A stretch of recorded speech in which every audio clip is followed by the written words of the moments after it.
प्रकार का भावनाएं बंगबंधु के लिए बांग्लादेश में है, उसी प्रकार का सम्मान और भावनाएं हिंदुस्तान में भी लोग उनके प्रति रखते हैं। और तुंगीपारा में उनका जो समाधि स्थल है वहां पर प्रधानमंत्री पहुंचे हैं। तो जब प्रधानमंत्री पहुंचे हैं वहां पर तो एक प्रकार से ये 130 करोड़ भारतीयों का प्रतिनिधित्व है जो प्रधानमंत्री वहां पर कर रहे हैं। निश्चित तौर से जब प्रधानमंत्री वहां पर समाधि स्थल पर अपने श्रद्धा सुमन अर्पित करेंगे, अपनी भावनाएं प्रकट करेंगे, तो वो पूरे भारतवर्ष की भावनाओं के तौर पर होगा। और भारतवर्ष के लिहाज से कहा जाए तो 130 करोड़ भारतीयों की भावनाओं को प्रकट करने, भारतीय की भावनाओं का उद्गार को सामने रखने के लिहाज से बेहद महत्वपूर्ण पल। और यहां पर प्रधानमंत्री का पहुंचना और उनका स्वागत लगातार हम देख पा रहे हैं। और यहाँ पर प्रधानमंत्री का स्वागत करने के लिए खुद बांग्लादेश की प्रधानमंत्री शेख हसीना जी मौजूद हैं। उनके मंत्रिमंडल के कई सदस्य भी वहाँ पर मौजूद नजर आ रहे हैं। तो निश्चित तौर पे हमने कल भी देखा कि कैसे प्रधानमंत्री को एयरपोर्ट पर रिसीव करने के लिए खुद शेख हसीना जी पहुँची थी, जो कि प्रधानमंत्री हैं बांग्लादेश की प्रोटोकॉल से इतर, यानी कि दोस्ती को और गहराई देने के लिहाज से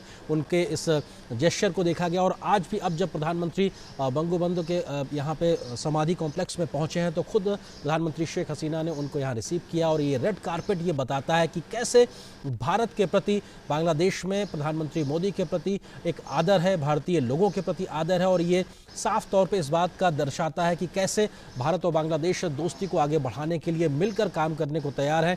और बांग्लादेश के इस महत्वपूर्ण दौरे के दौरान प्रधानमंत्री के जो स्वागत की तमाम महत्वपूर्ण बेहद तस्वीरें देखने को मिली हैं, ये भी अपने आप में बहुत कुछ बयां करती हैं। और इस समाधि स्थल के बारे में जानकारी निश्चित तौर पर शेख हसीना जी देती हैं। प्रधानमंत्री उत्सुकता से उन तमाम बातों को जानते हुए, और ये बेहद महत्वपूर्ण पड़ाव क्योंकि बंगबंधु जिनको कि बांग्लादेश का जनक कहा जाता है, शेख मुजीबुर रहमान, उनकी जयंती के 100 वर्ष पूरे होने के मौके पर और ये तस्वीरें अब प्रधानमंत्री वहां पर अपनी ओर से पुष्पांजलि अर्पित कर रहे हैं। और ये एक परंपरा, ये एक तरीका किसी मुल्क के माध्यम से अपनी भावनाओं को प्रकट करने का, जब किसी देश का प्रमुख प्रधानमंत्री या राष्ट्रपति जाते हैं तो ये पूरे देश की भावनाओं को उन तक प्रकट करने का या उनके प्रति सम्मान प्रकट करने के तौर पर देखी जाती हैं। और यही एक वो मौका कि जब प्रधानमंत्री ने यहाँ पर पुष्प अर्पित किए हैं बंगबंधु को, तो निश्चित तौर से पूरे 130 करोड़ भारतीयों की भावनाओं को वो एक तरीके से प्रकट करते हैं, उनके द्वारा दिए गए इन पुष्पों को प्रकट करते हैं। और ये भारतीयों की ओर से उनके प्रति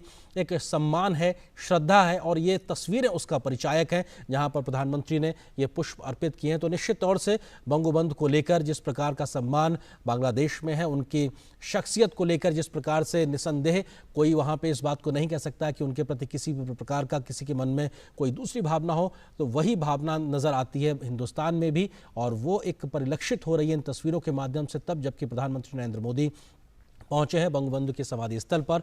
और यहाँ पर वो इस वक्त वहाँ पे पुष्पांजलि अर्पित कर रहे हैं। और निश्चित तौर से प्रधानमंत्री शेख हसीना, उनकी बहन और अन्य मंत्रिमंडल के सहयोगी अपनी धार्मिक मान्यताओं के आधार पर इस बात को सामने रखते हुए कि उनकी जो आत्मा है उनको शांति मिले, उनके द्वारा दिखाए हुए रास्तों पे हम आगे चल सकें, उनके दिखाए हुए आदर्शों को हम मान सकें और उस आधार पर हम आगे कैसे बढ़ सकें, जो एक आधार उन्होंने तय किया था देश को आगे बढ़ाने के लिए, मुक्ति संग्राम की एक जब उन्होंने अलग जगाई थी, तो ये इबादत में या कहा जाए दुआओं में एक तरीके से मांगने की जो परंपरा है धार्मिक तौर पे, आध्यात्मिक तौर पे, उसका एक अनुसरण करती हुई वो तस्वीरें हम देख पा रहे हैं। साफ तौर पे जो उन धार्मिक मान्यताओं को मानने वाले लोग हैं वो अपने तरीके से कर रहे हैं। प्रधानमंत्री अपनी तरफ से इस सर झुकाकर एक प्रकार से उस समाधि स्थल के सामने खड़े हुए हैं और अपनी भावनाओं को प्रकट कर रहे हैं कि हाँ, हमें उन आदर्शों को मिलकर आगे जीवंत रूप देने की ज़रूरत है जो बंगबंधु ने दिखाई थी।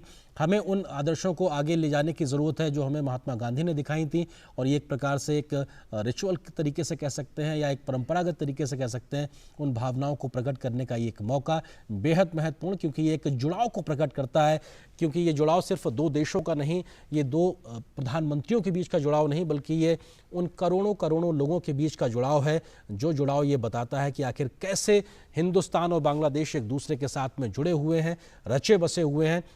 और निश्चित तौर से यहाँ से अब ये बात आगे बढ़ती है। और यहाँ पर प्रधानमंत्री ने अपनी भाव यहाँ प्रकट किए, उनके सामने अपनी इबादत, अपनी दुआ, अपनी प्रार्थना, अपनी भावनाएं, अपनी पुष्पांजलि अर्पित की। और साफ तौर पे इस बात को कहीं ना कहीं उनके मन में रहा होगा कि महात्मा गांधी और बंगबंधु ने जो आदर्श दिखा के रखे हैं, जो साझा विरासत हमको दी है, हमें उन आदर्शों पर मिलकर कैसे समृद्ध दोनों मुल्कों को बनाना है और साथ ही साथ दोनों मुल्क ही नहीं बल्कि इस पूरे क्षेत्र को और विश्व की बेहतरी के लिए काम करना है। तो ये कॉम्प्लेक्स, ये म्यूजियम नहीं, ये समाधि स्थल बंगबंधु का जो अपने आप में बेहद महत्वपूर्ण और ये बांग्लादेश के हर एक व्यक्ति के लिए एक बहुत महत्वपूर्ण स्थल है।